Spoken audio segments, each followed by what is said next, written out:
Hello dear student, आपका बहुत बहुत स्वागत है हमारे चैनल ऑल अबाउट एनसीईआरटी में। आज हम पढ़ेंगे क्लास 7th का नया लेसन ऊष्मा। ठीक है, लेसन को शुरू करने से पहले आप सबसे मेरी रिक्वेस्ट है कि चैनल को लाइक और सब्सक्राइब ज़रूर कीजिए, ताकि हमारा जो भी नया वीडियो आए बन के उसको आपको नोटिफिकेशन सबसे पहले मिले। ठीक है, तो डियर स्टूडेंट ध्यान से आप लोग पढ़िएगा। ठीक है, चलिए हम शुरू कर रहे हैं। आप जानते हैं कि ऊनी वस्त्र जांतव रेशों से बनाए जाते हैं। आप यह भी जानते हैं कि सूती वस्त्र पादप रेशों से बनाए जाते हैं। सूती वस्त्र जो हैं पादप के रेशों से बनाए जाते हैं, पौधों के। ठीक है, हम शीतकाल में ऊनी वस्त्र पहनते हैं जो कि हमें गर्म रखते हैं। हम जो है जाड़ों के मौसम में कैसे वस्त्र पहनते हैं? सब लोग ऐसे वस्त्र पहनते हैं जिनसे कि हमें गर्मी मिले। ठीक है, जब मौसम गर्म होता है तो हम कैसे वस्त्र पहनते हैं? हल्के कलर के सूती वस्त्र पहनना पसंद करते हैं। जैसे जब जाड़े आते हैं तो डियर स्टूडेंट हम लोग को कैसे वस्त्र चाहिए? गर्म वस्त्र चाहिए, गर्म कपड़े चाहिए। ठीक है, और जब गर्मी शुरू होती है तो हमें कैसे चाहिए? सूती वस्त्र पहनना हम सब पसंद करते हैं, जो कि हमें ठंडक अनुभव कराते हैं। आप यह जानने के लिए उत्सुक होंगे, अब आप सोच रहे होंगे कि किसी विशेष ऋतु के लिए विशेष प्रकार के वस्त्र ही क्यों उपयुक्त होते हैं। मतलब जैसे ठंडे में हम गर्म और गर्मी में हम ऐसे कपड़े सूती वस्त्र क्यों पहनते हैं, ऐसे ही क्यों विशेष प्रकार के वस्त्र पहनते हैं। ठीक है, तो शीतकाल में आप घर के अंदर ठंड का अनुभव करते हैं। तो जाड़ों का समय होता है, शीतकाल मतलब जाड़ों का समय, आप घर के अंदर ठंड का अनुभव करते हैं। यदि आप बाहर धूप में जाएं तो आप गर्मी का अनुभव करते हैं।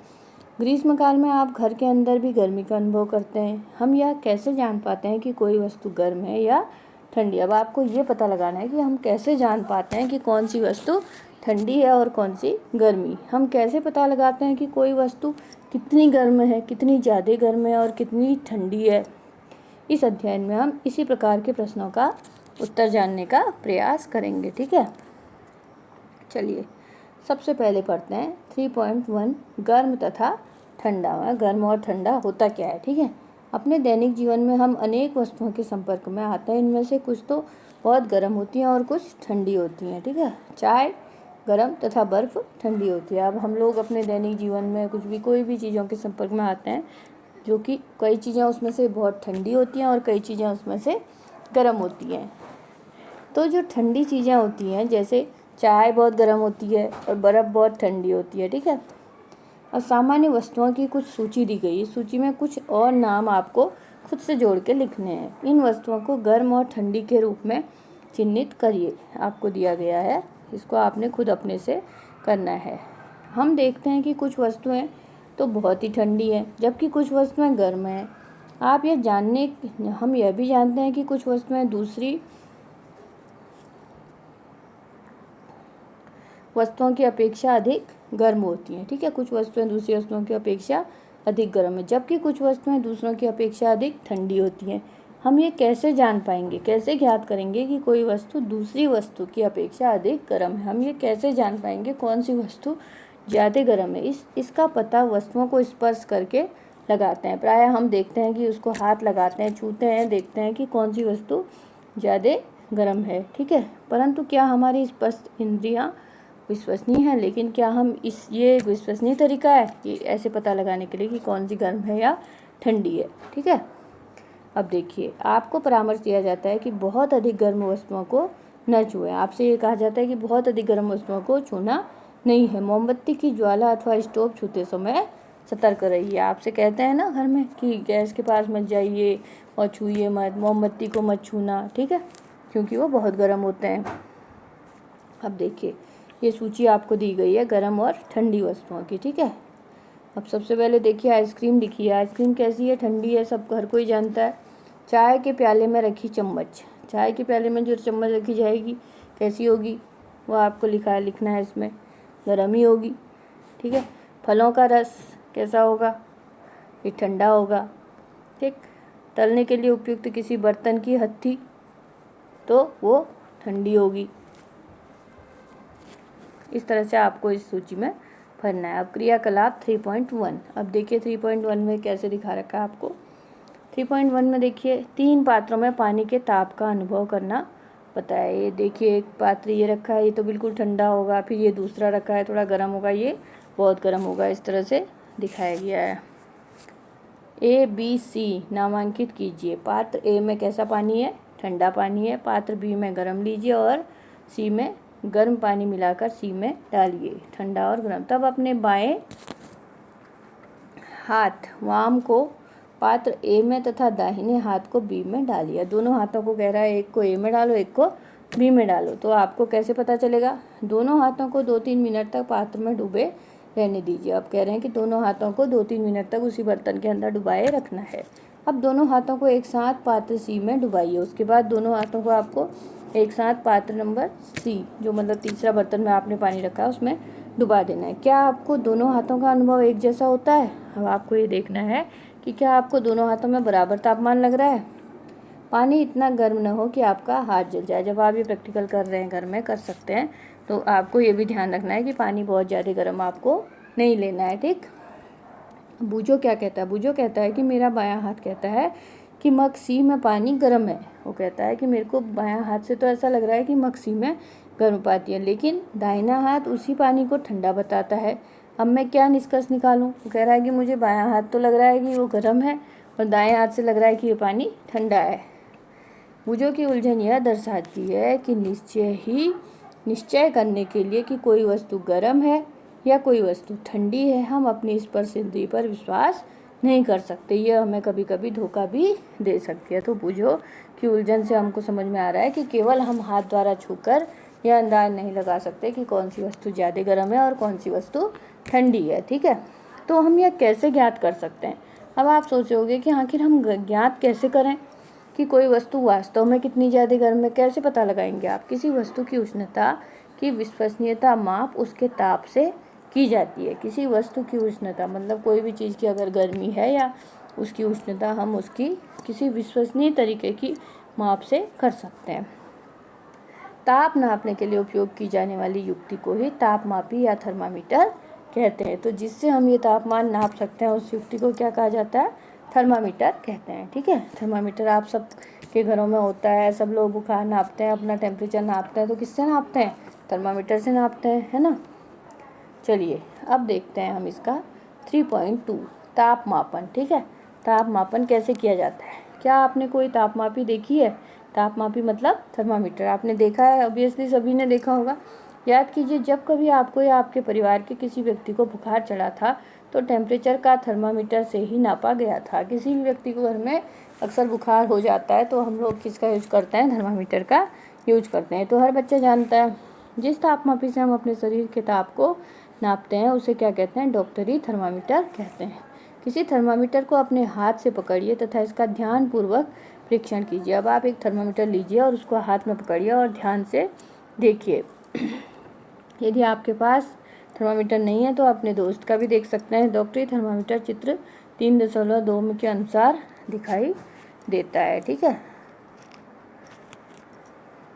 ये देखिए, ये दिखा रखा है आपको थर्मामीटर, इस टाइप का दिखाई देता है डॉक्टरी थर्मामीटर। हर किसी ने देखा होगा, डॉक्टरों के यहाँ जाते हैं हम, इस टाइप का थर्मामीटर लेते हैं, इसको मुंह में डालते हैं तो इसमें हमारा तापमान आ जाता है जिसका जितना होगा, ठीक है। अब देखिए, डॉक्टरी थर्मामीटर में एक लंबी बारीक तथा एक समान व्यास की कांच नली होती है। देखिए, लंबी व्यास वाली एक समान व्यास की कांच नली ये दिखा रखी है, ठीक है, इसमें दिखाई गई है। और इसमें सिरे पर एक बल्ब होता है, इसके सिरे पर एक बल्ब होता है, ठीक है। इसके सिरे पर एक बल्ब होता है और बल्ब में पारा भरा होता है। बल्ब में क्या होता है? पारा होता है। बल्ब के बाहरी नली में पारे की एक पतली चमकीली धारी, इसमें देखिए ये पतली सी एक नली ये दिखाई गई है, जो ये इसमें एक पतली सी नली में एक चमकीली धारी देखी जाती है, वो क्या होती है? पारा होता है। यदि पारे की यह धारी आपको दिखाई न दे तो थर्मामीटर को थोड़ा सा घुमाइए कि जब तक आपको वह धारी न दिखाई देने लगे। ये पतली सी धारी ये बीच में जो है ना, ये दिखाई देती है। इसी से हमें पता चलता है कि ये थर्मामीटर में पारा ऊपर गया नीचे गया। थर्मामीटर पर आपको ताप मापने का एक मापक्रम भी दिखाई देता है, इसमें स्केल भी दिखाई देता है अंदर। उसे मापने का उपयोग में किए जाने वाला यह मापक्रम सेल्सियस स्केल है, जिसे सी द्वारा दर्शाते हैं। डिग्री सेल्सियस में इसे नापा जाता है। बूझो यह दुविधा में है कि 3.2 में दर्शाए गए दो मापक्रमों में वह किसे पढ़े। पहेली ने उसे बताया कि भारत में हमने सेल्सियस स्केल को अपनाया है, हमें इसी स्केल का उपयोग करना चाहिए। दूसरा मापकरण फ़ारेनहाइट में होता है, F होता है, जिसका परिसर 94 से 108 डिग्री तक है। इसे पहले प्रयोग में किया जाता था। तो भारत में कौन सी प्रणाली करी जाती है? डिग्री सेल्सियस में ही नापा जाता है। ठीक है। डॉक्टरी थर्मामीटर से हम 35 डिग्री से 35 डिग्री से 42 डिग्री सेल्सियस तक ही नाप सकते हैं। ठीक है। अब देखिए 3.2 में क्या है, क्या बताया गया आपको? थर्मामीटर से ताप नापना। आप थर्मामीटर से कैसे आप अपना टेम्परेचर ले सकते हो, कैसे तापमान नाप सकते हो? आइए यह सीखते हैं कि थर्मामीटर को कैसे पढ़ा जाता है। सबसे पहले किन्हीं दो क्रमागत मतलब एक के बाद एक, ठीक है, उसको क्या कहते हैं? क्रमागत। बड़े चिन्हों द्वारा निरूपित ताप के अंतर को नोट कीजिए। ठीक है। इन दोनों चिन्हों के बीच भागों की छोटे चिन्हों द्वारा दर्शाए गए को नोट कीजिए। मान लीजिए दो बड़े चिन्हों के बीच 1 डिग्री का अंतर है तथा इन चिन्हों के बीच 5 हैं, तब एक छोटे भाग का मान 1/5 डिग्री सेल्सियस अथवा 0.2 डिग्री सेल्सियस होता है। ठीक है। उपयोग करने से पहले थर्मामीटर को अच्छी तरह धो लेना आवश्यक है। कोई भी थर्मामीटर अगर हम बुखार के लिए उपयोग करते हैं तो सबसे पहले उसको धो लेना चाहिए। ठीक है। धोने के पूर्व किसी रोगाणुरोधक घोल का उपयोग करना चाहिए। आप इसे अपने हाथ में कसकर पकड़िए और कुछ झटके दीजिए। ऐसे थोड़ा सा इसको हाथ से हम झटकाते हैं तो उसका पारा नीचे आ जाता है। ठीक है। सुनिश्चित कीजिए कि यह 35 डिग्री से नीचे ही रहना चाहिए। पारा जो है 35 डिग्री से नीचे जब आ जाए तब उसको आप अपनी जीभ के नीचे रखते हैं। ठीक है। थर्मामीटर के बल्ब को अपनी जीभ के नीचे रखा जाता है। 1 मिनट के पश्चात थर्मामीटर को बाहर निकालिए और उसमें जो भी पाठ्यांक कहाँ तक आता है उसको आपको नोट करना जाता है। ताप के सदैव इसके मात्रक डिग्री सेल्सियस के साथ व्यक्त करने चाहिए। ठीक है। आपने अपने शरीर का ताप कितना नोट किया? मानव शरीर का सामान्य ताप, जो कि नॉर्मल टेम्परेचर जो हमारी बॉडी का रहता है, वो 37 डिग्री सेल्सियस रहता है। ध्यान दीजिए कि ताप को इसके मात्रक के साथ व्यक्त किया जाता है। ताप को हमेशा डिग्री सेल्सियस के बीच कहना चाहिए। आप कहोगे जैसे मेरा बुखार 95 डिग्री सेल्सियस है, 98 डिग्री सेल्सियस है। ठीक है। ऐसे आपको पढ़ना है। ठीक है। पहेली ने अपने शरीर का ताप मापा, वह चिंतित हो गई। अब पहेली अपने शरीर का टेम्परेचर नापा उसने, वह चिंतित हो गई क्योंकि वह 37 डिग्री सेल्सियस नहीं था। तो वो कितना नहीं था?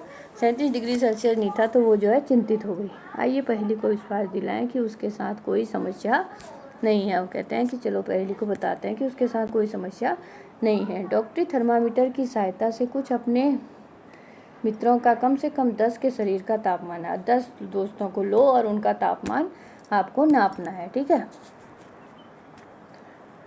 10 लोगों को लेना है आपने और उससे तापमान नापना है। थर्मामीटर से ताप मापना। अच्छा, तो हो गया।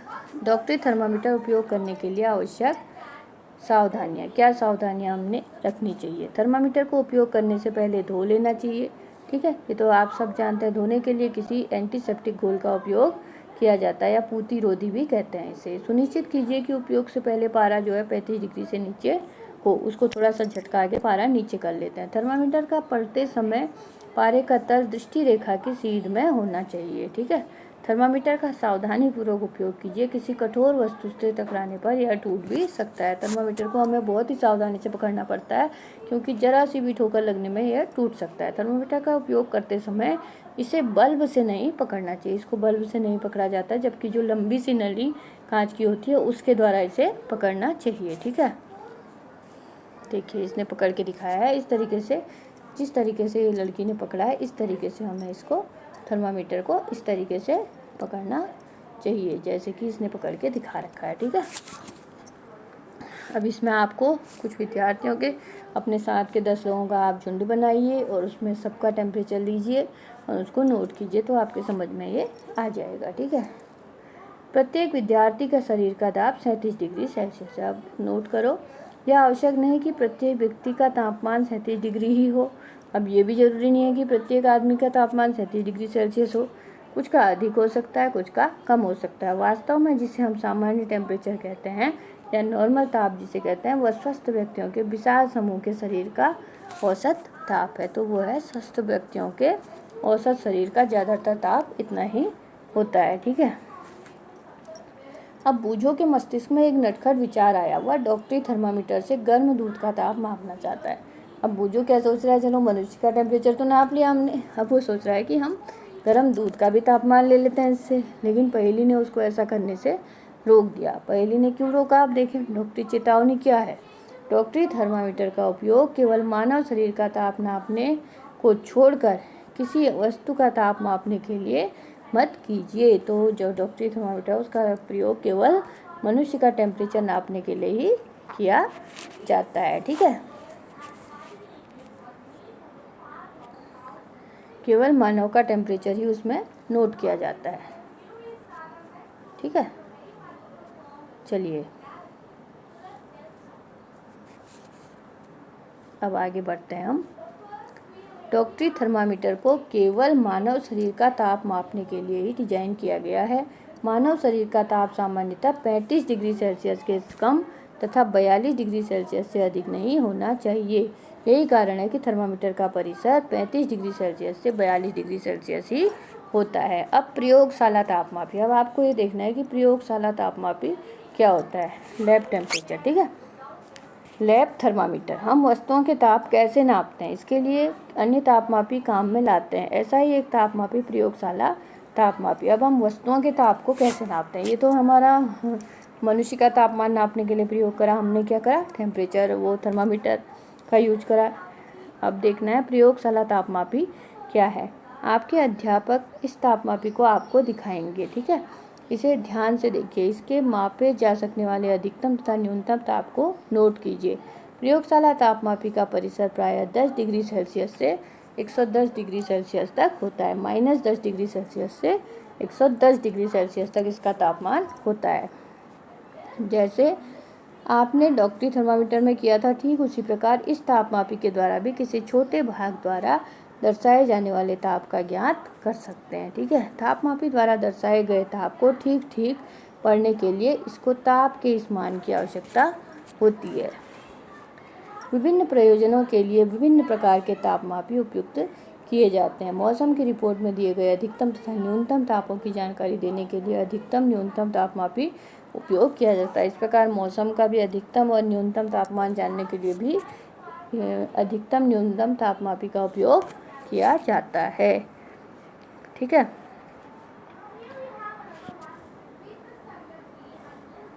अब देखिए, आइए अब देखते हैं इस तापमापी का उपयोग कैसे किया जाता है। 3.4 में देखिए, ये देखिए इस तरीके से कर रहे हैं। प्रयोगशाला तापमापी द्वारा जल के तापमान को इसमें नाप रहे हैं। ये प्रयोगशाला तापमापी है, इसके द्वारा जल का तापमान नापा जा रहा है। ठीक है। किसी बीकर अथवा मग में नल का थोड़ा सा जल लीजिए। किसी बीकर या मग में थोड़ा सा जल लेना है। तापमापी को जल में इस प्रकार डुबोइए कि उसका बल्ब जल में डूबा रहे, लेकिन वह बर्तन की तली अथवा दीवारों को स्पर्श न करे, लेकिन बर्तन के नीचे न जाए और उसके कोनों में भी न लगे।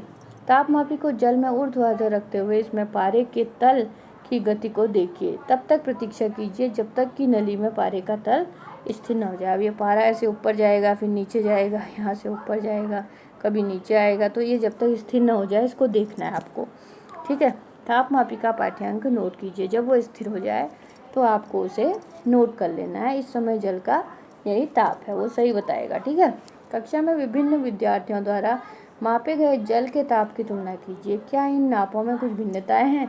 संभव कारणों पर चर्चाएं कीजिए। अब कक्षा में आप सभी लोग नाप के आएंगे और उसे फिर बताइए कि किसकी माप कितनी आई, किसकी कितनी आई। ठीक है।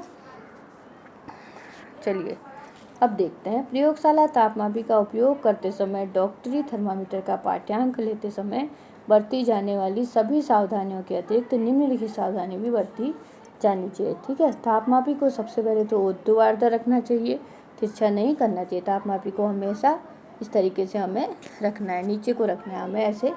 तापमापी को कैसे रखोगे आप, ऐसे रखोगे, देखो तापमापी को हमेशा ऐसे रखना है आपको। ठीक है। तापमापी का बल्ब चारों ओर से उस पदार्थ से घिरा होना चाहिए। तो इसके चारों ओर इस मग में क्या होना चाहिए, ये पदार्थ होना चाहिए भरा हुआ, और ये नीचे टच नहीं करना है यहाँ। ठीक है।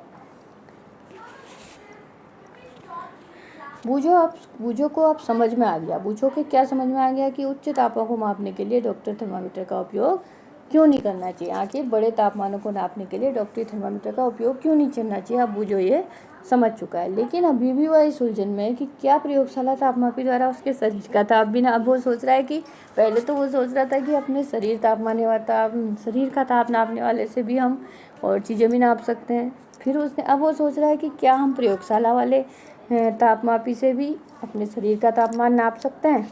ठीक है, चलिए इस प्रश्न का उत्तर खोजने का प्रयत्न करते हैं। देखिए 3.5 देखते हैं। किसी बीकर या मग में थोड़ा सा गर्म जल डालिए। ठीक है, पहले आपको एक बीकर या बर्तन में थोड़ा सा गर्म जल लेना है। ठीक है, तापमापी के बल्ब को जल में डुबाइए, पारे के तल के स्थिर होने तक प्रतीक्षा कीजिए। ठीक है, पहले आपको ये बीकर लेना है, इसमें जल लेना है और इसमें तापमापी के बल्ब को यहाँ हमें कैसे इसमें जल में डुबा देना है। ठीक है, पारे के तल के स्थिर होने की प्रतीक्षा करनी है। जैसे ही तापमापी को जल से बाहर निकालते हैं पारे का तल गिरने लगता है। इसका अर्थ है कि किसी प्रयोगशाला तापमापी द्वारा ताप का पाठ्यांक तभी नोट करना चाहिए जब उस बल्ब का जल या उस वस्तु में रखा जाता है जिसका ताप मापना है। इसी समय में इसका हमें तापमान नोट करना होगा। और शरीर का ताप नापने के लिए क्या करते हैं हम, और शरीर का तापमान नापने के लिए आपको पाठ्यांक नोट करने के लिए थर्मामीटर को मुंह से बाहर निकालना पड़ता है। तो जैसे प्रयोगशाला में कोई वस्तुओं का तापमान आप नापोगे तो उसको आपको उसमें डुबा के रखना है और डुबाए रखने में ही वो जब पारा उसका स्थिर आएगा उसको आपको नोट करना पड़ता है। ठीक है, और अगर मनुष्य का तापमान आपको नापना है थर्मामीटर से तो उसके लिए आपको थर्मामीटर मुंह से बाहर निकालना पड़ता है। ठीक है, चलिए अब प्रयोगशाला तापमापी को अपने शरीर का ताप मापने के लिए उपयोग कर सकते हैं। अब आप समझ गए होंगे नहीं कर सकते हैं। स्पष्ट है कि प्रयोगशाला तापमापी का उपयोग इस प्रयोजन के लिए सुविधाजनक नहीं है। इसलिए आप समझ गए हैं कि प्रयोगशाला तापमापी का उपयोग हम अपने शरीर के लिए नहीं कर सकते हैं। डॉक्टरी थर्मामीटर को मुंह से बाहर निकाल लेने पर पारे का तल नीचे या ऊपर क्यों नहीं जाता है। अब ये सोचिए आप। किसी डॉक्टरी थर्मामीटर का फिर से परीक्षण कीजिए। क्या आप बल्ब के पास कोई विभव देखते हैं, क्या बल्ब के वहाँ पे कुछ दिखता है आपको, ये कह रहे हैं। ठीक है, बल्ब के यहाँ पे आपको कुछ दिखाई देता है। डॉक्टरी थर्मामीटर में एक विभंग होता है, ये देखो ये बनाया गया है ना, यह पारे के तल को नीचे गिरने से रोकता है। तो विभंग दिख रहा है आपको, ये जो है ये पारे के तल को नीचे गिरने से रोकने का काम करता है। ठीक है, बूझो यह जानने के लिए उत्सुक है कि जब तापमापी का बल्ब किसी वस्तु के संपर्क में आता है, तो वह पारे के तल में परिवर्तित क्यों हो जाता है, यह जानना चाह रहा है बूझो। ठीक है, तापमापी में पारे के प्रयोग के विषय में अनेक चिंताएं हैं। पारा एक विषाक्त पदार्थ है। पहले तो पारा क्या है, एक विषाक्त पदार्थ होता है। ठीक है, यदि तापमापी टूट जाए तो इसका निपटान अत्यंत कठिन है। यदि थर्मामीटर टूट जाता है तो इसका निपटान करना अत्यंत कठिन है। ठीक है, बहुत कठिन काम होता है। आजकल अंकीय तापमापी उपलब्ध है। आजकल कैसे तापमान है जिसमें कि तुरंत लिखा हुआ आ जाता है कि कितना टेम्परेचर है, जैसे डिजिटल थर्मामीटर जिसे आप कहते हैं। आजकल घरों में ज़्यादातर इसी टाइप का थर्मामीटर पाया जाता है जो कि इसमें लिखा हुआ आ जाता है। ठीक, चलिए इससे आगे का हम कल पढ़ेंगे। ऊष्मा का स्थानांतरण हम कल पढ़ेंगे। आज आप इतना ही समझने की कोशिश कीजिएगा। तो डियर स्टूडेंट, आज हम इस लेसन को यहीं पढ़ेंगे। कल हम इसका अगला पार्ट लेकर फिर आपके पास आएंगे और आप तब तक इसको देखते रहिए और चैनल को लाइक, सब्सक्राइब और शेयर ज़रूर कीजिए। ठीक है, थैंक्स फॉर वॉचिंग।